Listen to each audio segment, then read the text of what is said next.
Hello there.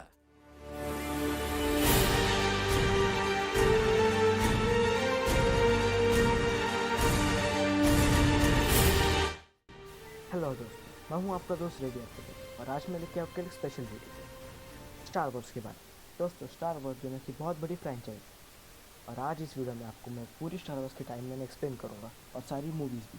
तो चलिए। तो दोस्तों, स्टार वॉर्स की पहली 9 मूवीज़ को हम स्काई वॉकर सागा कहते हैं। इसमें पहली 3 मूवी जो रिलीज होती है उन्हें हम द मेन ट्रिलॉजी कहते हैं। द मेन ट्रिलॉजी में हमें मिलती है Star Wars the New Hope मई 25 1977 को, फिर द एम्पायर स्ट्राइक बैक जो रिलीज हुई थी मई 21 1980 को, और फिर रिटर्न ऑफ द जेडाई जो रिलीज हुई थी मई 25 1983 को। दोस्तों, इन्हें हम एपिसोड 4, एपिसोड 5 और एपिसोड 6 भी कहते हैं। इसके बाद हमें देखने को मिला द प्रीक्वल्स। ये मेन ट्रिलॉजी की स्टोरी के पहले क्या हुआ था ये हमें बताती है, जिसमें पहली मूवी थी एपिसोड 1 द फैंटम मैन जो रिलीज हुई थी मई 1999 में, फिर episode 2 Attack of the clone जो रिलीज हुई थी मई 16 2002 में, और episode 3 revenge of the Sith जो रिलीज हुई थी मई 19 2005 में। दोस्तों, इसके बाद हमें मिलते हैं द सीक्वल्स। तो सीक्वल्स मेन ट्रिलॉजी और प्रीक्वल्स के पूरे स्टोरी के बाद क्या होता है 30 ईयर्स के बाद, उसके बारे में है। तो पहली मूवी थी द फोर्स अवेकन जो रिलीज हुई थी दिसंबर 2015 में, द लास्ट जेडाई दिसंबर 2017 में, और द राइज ऑफ स्काईवॉकर जो अभी रिलीज हुई थी दिसंबर 20 2019 में। तो दोस्तों, इन मूवीज़ के अलावा हमें और 2 मूवीज़ मिलती है जिसे हम स्पिन ऑफ कहते हैं। पहली है solo a star Wars story और दूसरी है रोग वन। सोलो हान सोलो के लाइफ पे बेस्ड है और रोग वन न्यू होप के पहले हुई स्टोरी है। दोस्तों, ये है स्टार वॉर्स की पूरी टाइमलाइन जो अभी डिज्नी ने रिलीज़ की थी।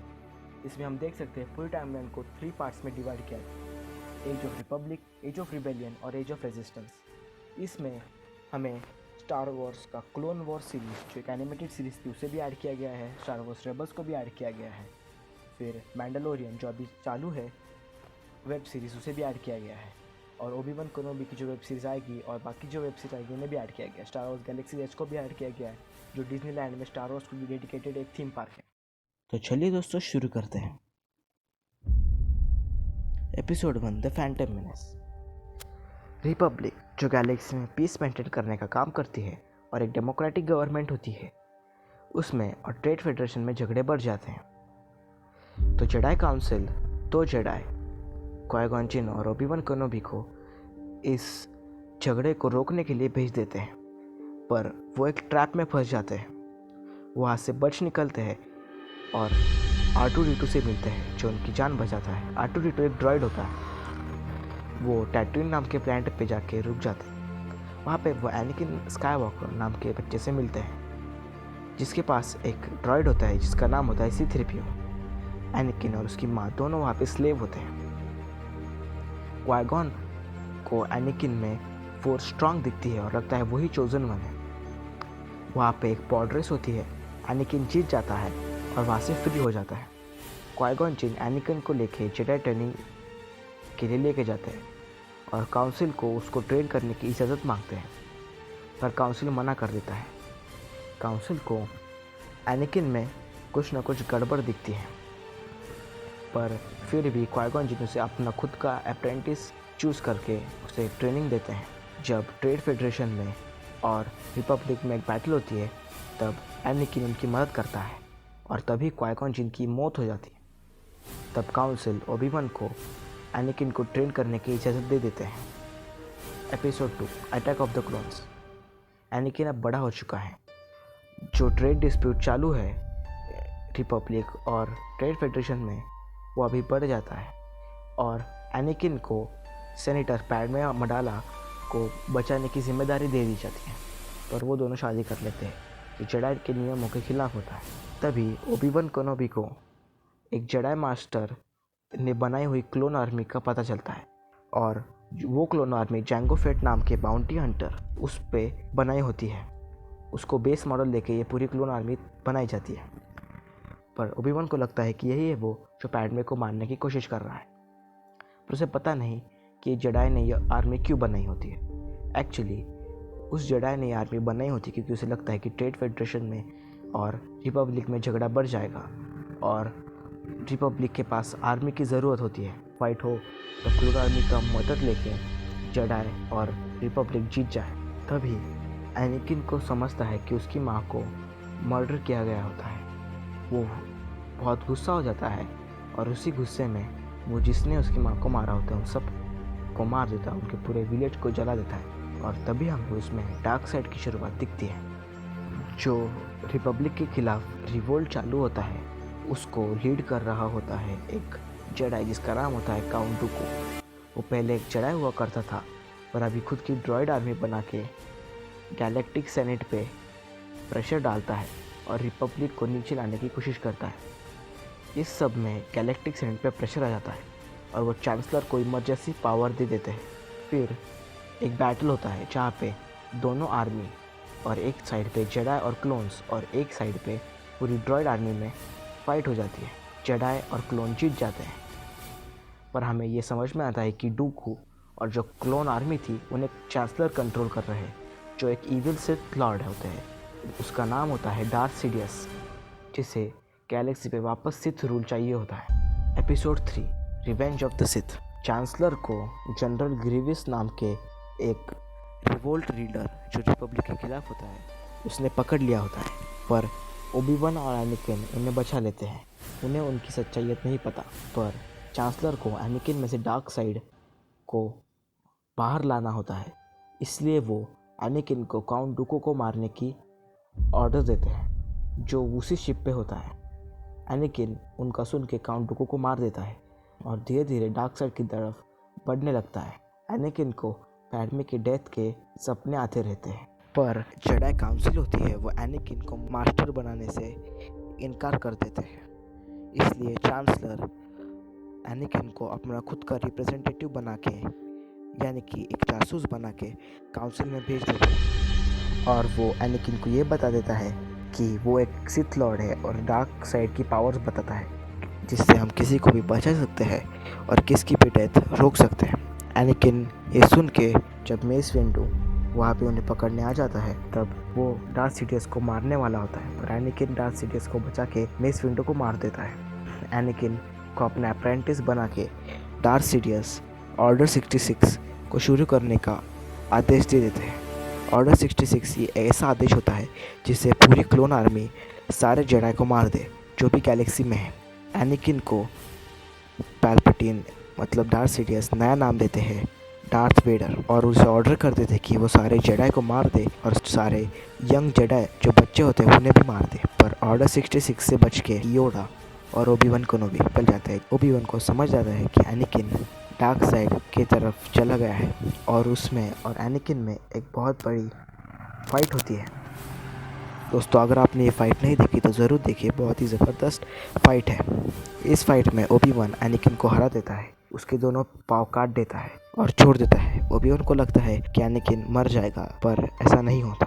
पैल्पैटिन एनाकिन मिलता है, वो उसे एक नया सूट देते हैं और हमें अपना डार्थ वेडर मिल जाता है। पैल्पैटिन और डार्थ वेडर डेथ स्टार का प्लान शुरू कर देते हैं। डेथ स्टार एक ऐसा स्पेस स्टेशन होता है जो कौन से भी प्लैनेट को ख़त्म कर सकता है। पैड में 2 बच्चों को जन्म देती है, लूक और लेया, और मर जाती है। लेया एल्ड्रान नाम के प्लैनेट पे जाती है और लूक को ओबी-वन टैटिन पे लेके जाता है और उसके ऊपर ध्यान देता है। Episode 4 a new hope. Look अब बड़ा हो चुका होता है और उसे पिता के बारे में और उसकी बैक स्टोरी कुछ नहीं पता, पर लेया अभी रिबेलियन की बहुत बड़ी लीडर बन जाती है। रिबेलियन जो एम्पायर के खिलाफ होते हैं, डार्थ वेडर और पैल्पैटिन के खिलाफ होते हैं। तभी उसकी शिप पे वेडर अटैक कर लेता है। लेया को पता नहीं कि वेडर उसके पिता, पर वो वहाँ से अपने एक ड्रॉइड को भेज देती है, वही ड्रॉइड जिसका नाम होता है R2-D2, जिसे हम पहले देख चुके। उसमें वो डेथ स्टार के प्लान डाल के उसे ओबी-वन केनोबी के पास भेज देती है। उसे लगता है कि ओबी-वन केनोबी ही उन्हें बचा सकते हैं।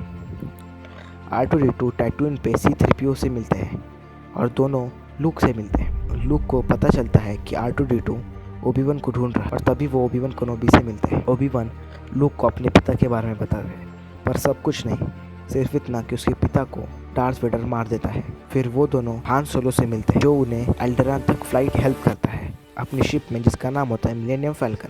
मिलेनियम फैल्कन गैलेक्सी सबसे फास्टेस्ट शिप है। डेथ स्टार प्रूव करता है कि वो बहुत ही स्ट्रॉन्ग वेपन है और एल्डरान को पूरी तरीके से ख़त्म कर देता है, पर वहाँ से मिलेनियम फैल्कन बच निकलता है अपने साथ लूक, हान और ओबी-वन और ड्रॉइड्स को लेके।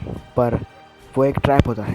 वो बच के डायरेक्ट एम्पायर के शिप में जाके पहुंच जाते हैं और वहाँ पे फंस जाते हैं। ओबी-वन उन्हें बचाने के लिए ड्राइवर शाफ्ट बंद कर देता है और उससे फोर्स फील्ड बंद हो जाती है, जिससे वो वहाँ से निकल सके। और तभी ओबी-वन और डार्थ वेडर दोनों एक दूसरे से मिलते हैं बहुत सालों के बाद। ओबी-वन और वेडर में एक फाइट होती है। ओबी-वन खुद को सैक्रिफाइस कर देते और लूक को दिखा देते हैं कि फिर वो एक फोर्स घोस्ट बनकर लूक को हमेशा हेल्प करते हैं। रेबल्स के पास अभी भी डेथ स्टार का प्लान होता है और उन्हें पता होता है कि वेंट शाफ्ट में अगर वो लेजर बम डालेंगे तो पूरा डेथ स्टार खत्म हो जाए। वो ये करते हैं और पूरा डेथ स्टार खत्म हो जाता है और वो सब सेलिब्रेशन करते हैं। फिर एपिसोड 5 एम्पायर स्ट्राइक बैक्स।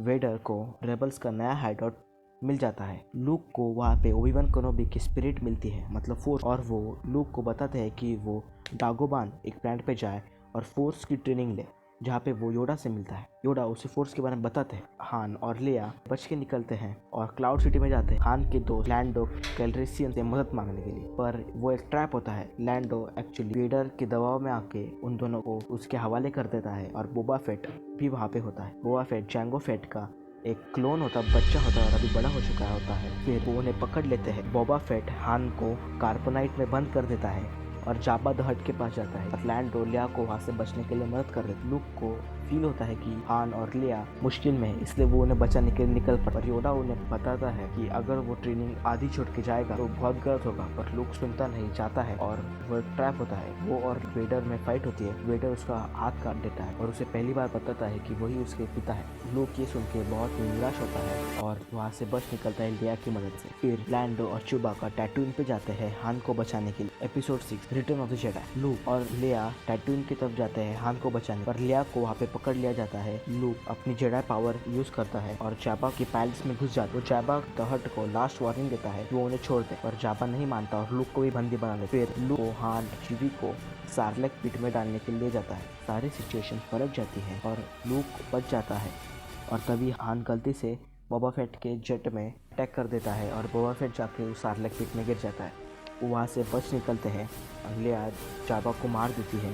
फिर लूक वहाँ से वापस ट्रेनिंग के लिए चला जाता है। योडा उसे वहाँ पे बताते हैं कि सच में डार्थ वेडर उसके पिता है और तभी रेबल्स को पता चलता है कि एम्पायर वापस एक डेथ स्टार बनाने वाली है, पर बहुत ज़्यादा बड़ा।